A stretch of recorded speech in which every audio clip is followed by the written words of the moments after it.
obrigado então a Deus. Vamos dar início então à nossa conversa. E apesar do nome complicado, é uma conversa. Porque neoplatonismo, na verdade, são as ideias do Platão, que por sua vez estão fundidas com as ideias do Sócrates, e ambos, Sócrates e Platão, são considerados pelo próprio Kardec como precursores do pensamento espiritualista moderno. Então, na verdade, esse título, neoplatonismo e espiritualidade, pode ser também neoplatonismo e modernidade, porque nós estamos vivendo uma época muito turbulenta, e não é só no Brasil, é em todo o mundo. Então a gente vê na Inglaterra todas as questões da saída da União Europeia, a Europa continental, toda essa dificuldade em relação aos imigrantes, o que fazer, o Oriente Médio, atentados bárbaros, nos Estados Unidos, toda essa questão racial. Então a turbulência não é só no Brasil, a turbulência é mundial, cada uma com as suas particularidades. Então estamos vivendo nessa época que o Zygmunt Bauman, um sociólogo bastante celebrado, chama de época da modernidade líquida. Então vou falar por quê que é a modernidade líquida, ou época pós-moderna. E quais são as características dessa época e como elas nos impactam? E como elas nos impactam com a nossa relação com o divino? Em primeiro lugar, gente, todos nós sabemos que há uma crise de utopias, de ideologias, há um fastio, uma exaustão em relação a todos aqueles ismos. Então, o capitalismo, o comunismo, o totalitarismo, até mesmo o racionalismo, que era uma coisa que era tão prezada, está sendo contestado. Então, o racionalismo, esse fruto das ideias iluministas do século XVIII, Rousseau, D'Alembert, Diderot, todos esses, Voltaire, essa construção da razão, até isso está sendo contestado, porque de repente a razão não está nos levando para um caminho de maior felicidade. Então, qual seria o projeto atual desta geração que está chegando? Seria o socialismo? Seria o Estado mínimo? Ou seria uma social-democracia? Então, nós não sabemos, nós criticamos tudo, mas não sabemos o que colocar no lugar. O Nietzsche, um pensador alemão do século XIX, costumava dizer: quem tem um porquê para viver pode suportar qualquer como. Mas nós estamos numa imensa ausência de porquês, de um propósito para a vida. E o próprio Nietzsche falava: Deus está morto. E é verdade, porque aquele Deus medieval, aquele Deus que era, digamos assim, um Deus mosaico, um Deus que era severo, vingativo, ou aquela personificação daquele homem sério com aquelas barbas brancas que está no teto da Capela Sistina, esse Deus está morto. Só que muita gente não conseguiu colocar um outro Deus no seu lugar, desapegou da religião. E as ideologias não dão mais uma resposta para os propósitos da vida. Então, as críticas, elas tendem a ser muito destrutivas, em qualquer época, em qualquer tempo, em qualquer lugar, agora, nos últimos 20 anos. Por quê? Porque critica-se os modelos, mas não se sabe aquilo que se quer no seu lugar. Isso a gente vê nas redes sociais a qualquer momento, a toda hora. Então, antes sabia-se o que queria. Na pré-modernidade, pode-se dizer assim, as pessoas davam a vida para uma crença. Então nós tínhamos aqueles missionários que entravam selva dentro para evangelizar, para catequizar, para poder buscar salvação. E aqui mesmo no Rio Grande do Sul nós temos monumentos erguidos a essa ideologia, a esse ator, que são as missões jesuíticas. Bem ou mal, o que levava uma pessoa a atravessar um mar durante 90 dias numa caravela precária e se embrenhar num sertão para tentar catequizar pessoas que ele nem entendia a língua, podendo ser morto? Então, esse ardor, de certa forma, religioso, meio que refluiu. Depois tivemos, na modernidade, aqueles revolucionários. Então, gente que ia lutar na Espanha, contra o Franco, gente que se empenhava em missões no interior da África, para poder desfraldar bandeiras em forma de ideologia. Isso também acabou. As ideologias, todas elas estão bastante enfraquecidas, não só no Brasil, mas em todos os lugares do mundo. Então, nós vivemos, em primeiro lugar, essa situação de sermos, de maneira geral, contra tudo que está aí, mas não sabemos muito bem como implementar algo que seja diferente.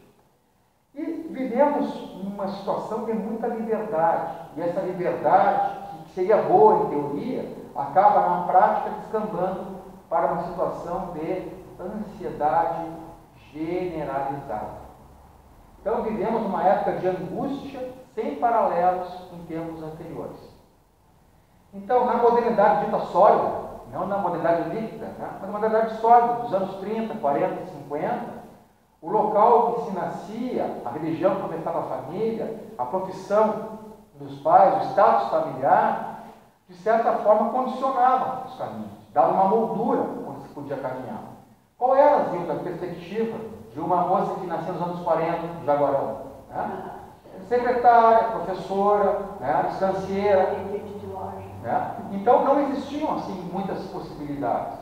Isso devia ser uma coisa boa, porque hoje há muito mais mobilidade, há muito mais possibilidades do que existia antes, acaba redundando muitas vezes numa situação de angústia.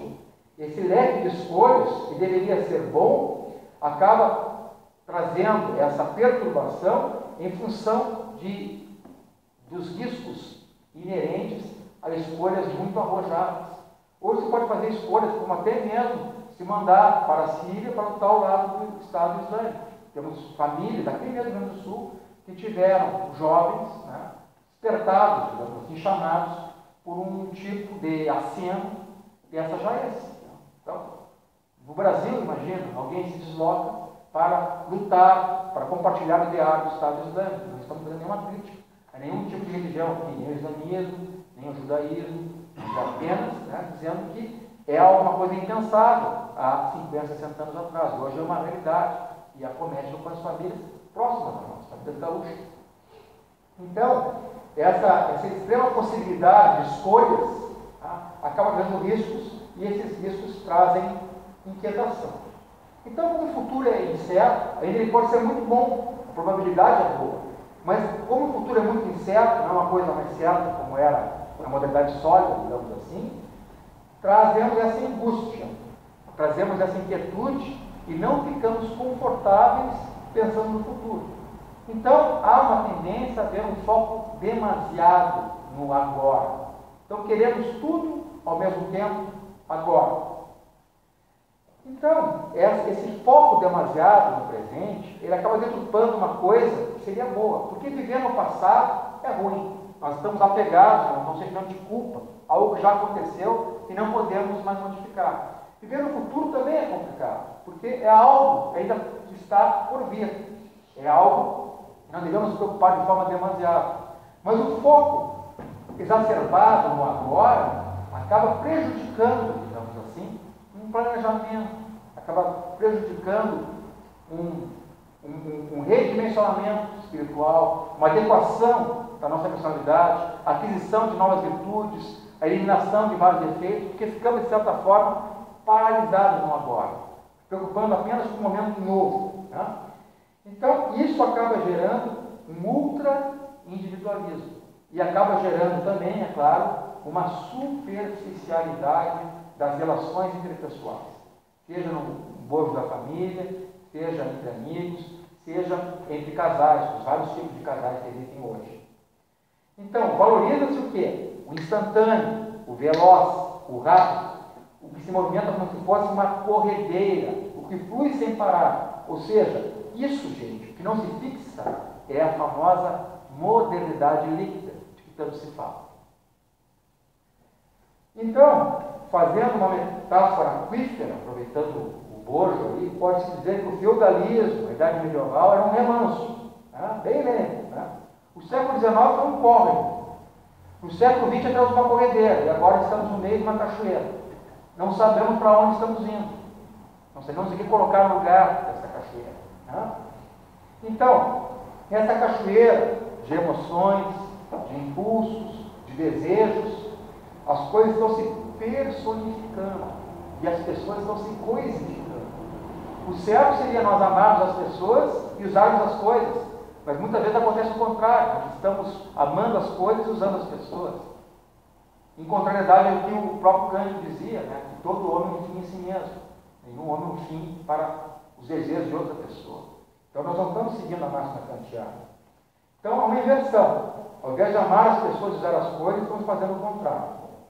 Então vejam, né, nos anos 90, né, finalzinho dos anos 80, quem tem aí 47, 48, 50, vai se lembrar desse cara. Então, ia numa festa e ficava com uma menina. Ficava com uma menina só. Não precisava ter, assim, muita continuidade, depois era uma produção. Agora já não é mais o ficar, é o pegar. Outro dia eu estava num shopping e vi dois caras passando, com o bonezinho virado, aquela indumentária característica de quem tem 18, 19 anos, e o cara falou, eu peguei 5 minas no baile ontem, no baile fora de casa.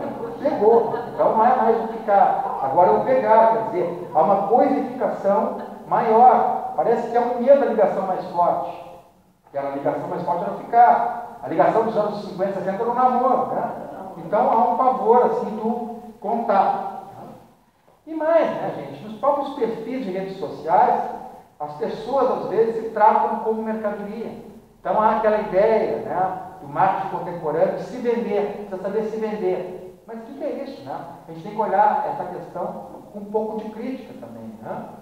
Então, toda essa questão, não é, de querer se vender acaba trazendo, né, uma deturpação radical. Algumas pessoas, e todo mundo deve conhecer pessoas assim, tendem a comprar bens de consumo que não precisam, com dinheiro que não tem, para impressionar gente que mal conhece. E isso é mais frequente do que a gente possa imaginar. Tá? Então, nós passamos a tratar, né, muitas vezes, as nossas relações sociais como relações de compra também. Às vezes, hoje em dia, se procura uma amizade não pelas qualidades do amigo, mas pelas portas que ele pode abrir, pelos contatos que ele pode proporcionar. Hoje, nós estamos vivendo uma situação tão engraçada, tão ali, que até a guerra é fluida. Não há mais uma situação de invasão de um país por outro, não se olha mais no olho do inimigo para fazer um combate, digamos assim. Mas como se estivesse jogando videogame. Aperta o seu joystick e voilá, 80 pessoas morrem numa aldeia da Síria, enquanto o soldado que apertou o joystick estava utilizando uma camisa do Mickey, né, a 1.500 km de distância. É uma situação muito exótica, para usar um termo branco. Não é à toa, meus amigos, que os zumbis estão tão na moda, assim, não é? O Walking Dead, né? E todas aquelas séries que falam sobre zumbis, né? É o Walking Dead, né? Melhor dizendo, né? Não vejo essa série. São seres que não pensam, movem-se apenas interessados em satisfazer o seu desejo mais instantâneo, mais momentâneo. Que no caso é comer cérebros, né? Mas não importa. É a motivação. Então, não é à toa que foi no início dos anos 70, quando esse fenômeno da novidade líquida começou a aparecer, que os zumbis também começaram a aparecer. Existe um filme, quem gosta do termo, de Jorge Romero, chamado O Amanhecer dos Mortos, em que os humanos ficaram refugiados com shopping center, né? E um deles teria dito, eu não vi esse filme, mas eu li a crítica, né? Mas provavelmente a gente pode consumir à vontade. Estavam cercados pelos zumbis, mas estavam dentro do shopping, então estavam no melhor dos mundos, não é? Então, nós estamos desconfiando, de certa forma, da razão. Nós estamos desconfiados se a razão pode nos levar mesmo para um caminho de maior felicidade, um caminho de maior harmonia com nossos semelhantes. E isso acaba também trazendo-nos para essa região de grande incerteza, né? Então, o que nós temos, né, no Brasil? Violência urbana, questão de instabilidade do emprego, até mesmo o público estadual, que tinha uma coisa certa, direitinho até o final do mês, né? Agora está vindo a conta gota, né? Um parcelamento que ninguém esperava. Imagina que é concurso público. A gente também diz, não, é pouco, mas é garantido. Já não é mais garantido. Então é uma situação assim que não é mais aquela situação do marketing que dizia que tudo que é sorte se desmancha no ar. As coisas nem se solidificam. Elas são tão fluídas que elas apenas correm. E nós corremos atrás, saber bem o que estamos buscando. Veja-se até mesmo as relações sentimentais, né? Veja um cara mais antigo, mais romântico, que gostava de abrir a porta para namorada, gostava de sempre andar à esquerda, deixar a parte de dentro da calçada para ela, que mandava flores, não é? Agora ele consegue uma nova namorada para o sinal liberal, né? Tem uma visão um pouco diferente, e essa namorada diz que essa atitude machista acaba a diminuindo como mulher. Não estou criticando nem ele nem ela, só estou apenas fazendo uma alusão ao momento que nós estamos vivendo, em que as coisas são muito fluidas demais. Isso causa uma insegurança, né? E esse conflito, na verdade, entre um cara mais antigo, um pensamento mais conservador, uma mulher que tem um pensamento, digamos assim, mais antenado com os tempos modernos, é muito mais comum esse conflito que a gente pode imaginar. Está por trás de muitos divórcios, muitas separações que a gente vê por aí. Não se consegue achar, digamos, um meio termo entre duas posições que são bastante divergentes. Então, existe um livro que foi bastante vendido há uns 10, 15 anos atrás, que era um livro de um psicólogo, um filósofo clínico americano, mais Platão, menos Prosápio. Mas poderia se chamar também mais Platão, menos Rivotril, porque o que a gente vê hoje, as borbotões, né, na nossa sociedade, é situações não só de depressão, mas também de ansiedade generalizada. Né? O título alude ao fato de que a filosofia, não só a filosofia platônica, mas a filosofia em geral, nos ajuda a limpar a mente, ou seja, a poder adotar uma linha de raciocínio mais clara, mais límpida, e assim permitir resolver melhor os nossos problemas. Né? Então, quando se fala em Platão, nós estamos falando do início da filosofia. Nós estamos falando também em Sócrates, porque Platão foi aluno de Sócrates, o Sócrates nos chama descrito, o que nos chegou até hoje do pensamento de Sócrates foi através dos diálogos platônicos, das obras que foram escritas pelo Platão. E tem duas questões, não é? Que são interessantes a gente poder trazer agora nesses 10 minutos finais, para que a gente possa tentar, digamos assim, se encontrar nesse mundo que flui cada vez mais rápido e os pontos de agarro, os pontos de saída são cada vez mais escassos. A primeira questão interessante da obra do Platão é a questão, já falei aqui outras vezes, mas vale sempre retornar, é a questão do mito da caverna. Então, esse mito, ou alegoria da caverna, está no livro 7º da obra A República, do Platão. Basicamente, ele faz uma análise, uma situação em que haveria uma série de prisioneiros acorrentados no fundo de uma caverna. Então, estariam, não é? Voltados contra a parede da caverna, acorrentados. Haveria no fundo, na abertura, uma abertura ascendente, então, a boca da caverna lá em cima, e teriam dito para esses prisioneiros que lá fora arderia uma fogueira gigantesca. Então, no momento em que eles estão colocados, né, contra a parede do fundo da caverna, eles veem imagens. Essas imagens são os reflexos de pessoas que caminham entre a fogueira e a boca da caverna, carregando estátuas. Então, essas pessoas tomam a sombra como se fosse a pessoa real, e se toma o objeto como se fosse o objeto real. E imaginam que sempre estiveram presos àquela parede, que isso é a realidade. Então, o Platão nos indaga, e se um desses prisioneiros conseguisse se libertar? Então, no início ele ficaria muito surpreso, não estaria mais preso àquela situação. Talvez ele se esgueirasse por esse caminho ascendente, atravessasse a pequena mureta que separava o mundo da caverna do mundo externo, e no primeiro momento que ele chegasse no mundo externo, estaria até cegado pela luz intensa, já que ali seria o dia primoroso, radioso de primavera. Então, na verdade, não é uma fogueira, na verdade, é a luz do dia que estaria ali. Né? Depois que ele se acostumasse com aquela claridade, com aquela luz, e estivesse acostumado de novo a se movimentar, porque passou muito tempo, toda a sua vida praticamente, acorrentado, ele teria contato, digamos assim, com o mundo verdadeiro, e veria cor e veria luz. Talvez esse homem, esse prisioneiro, quisesse voltar para resgatar aqueles prisioneiros que ainda estivessem lá, no fundo da caverna.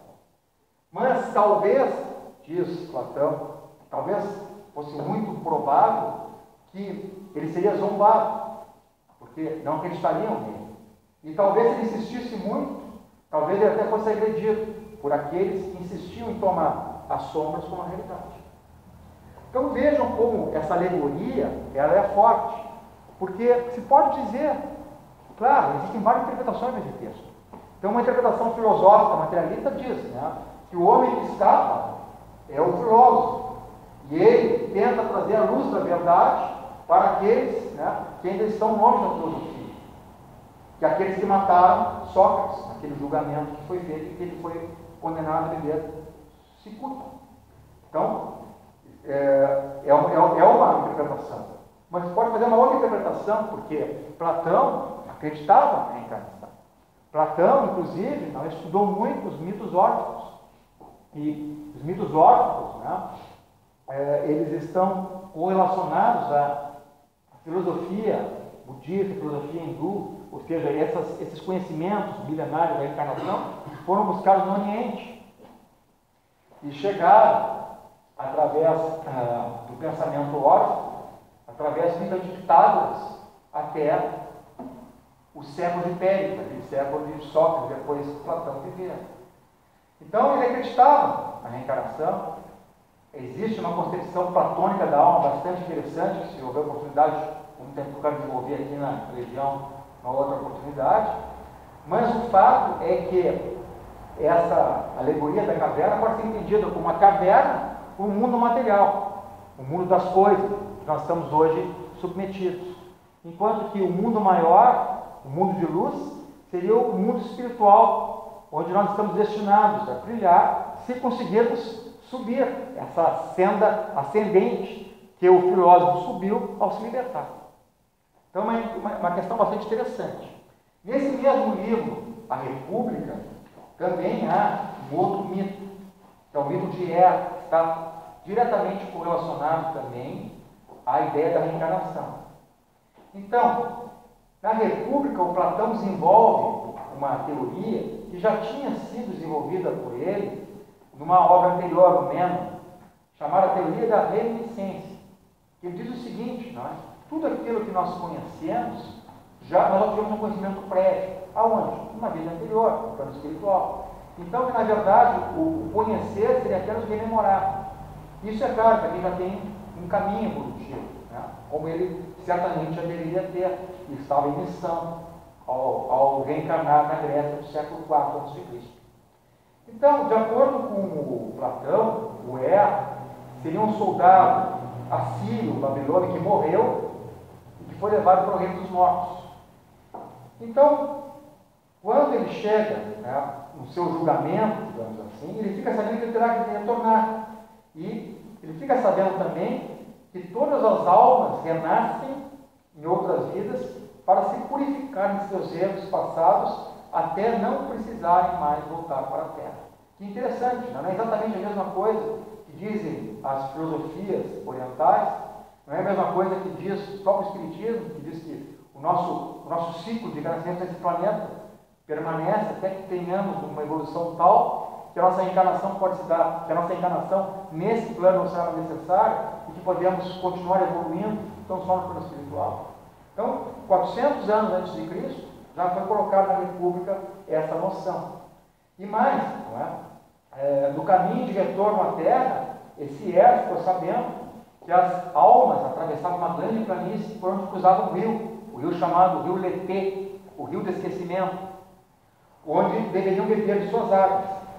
Aqueles que acabavam bebendo demais, acabavam esquecendo todos os ensinamentos das vidas passadas.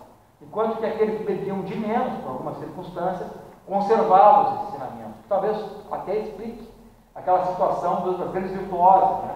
Crianças que com 5 anos conseguem resolver uma forma de Bhaskara, com 8 anos resolvem uma equação diferencial, e com 12 anos são doutores em matemática, ou grandes virtuosas musicais. Então, uma explicação seria que não beberam o suficiente das águas do violete. Mas não se dizer a razão, mas há essa situação de espíritos que, ao reencarnar, não têm as suas memórias de vidas passadas somente zeradas e mantêm, digamos, um grande conhecimento que foi adquirido em vidas passadas a serviço da humanidade. Então não há uma solução de descontinuidade. Então vejam que todas essas questões colocadas na obra do Platão foram, de certa forma, retomadas nas obras básicas, no Livro dos Espíritos principalmente, e nos denotam que esse conhecimento, na verdade, está aí há muito tempo. Não é à toa que se diz que o Espiritismo é o codificador, porque codificou ensinamentos, né, que foram dados pelos Espíritos, mas que já eram, digamos, do nosso conhecimento há bastante tempo, só que não tinham sido sistematizados daquela maneira. Então é interessante, não é? A gente se voltar um pouco para a filosofia, para os grandes filósofos, justamente para poder entender melhor essa época conturbada que nós estamos vivendo e tentar correlacionar a religião com a filosofia para podermos fazer aquilo que o próprio Platão disse que devemos fazer.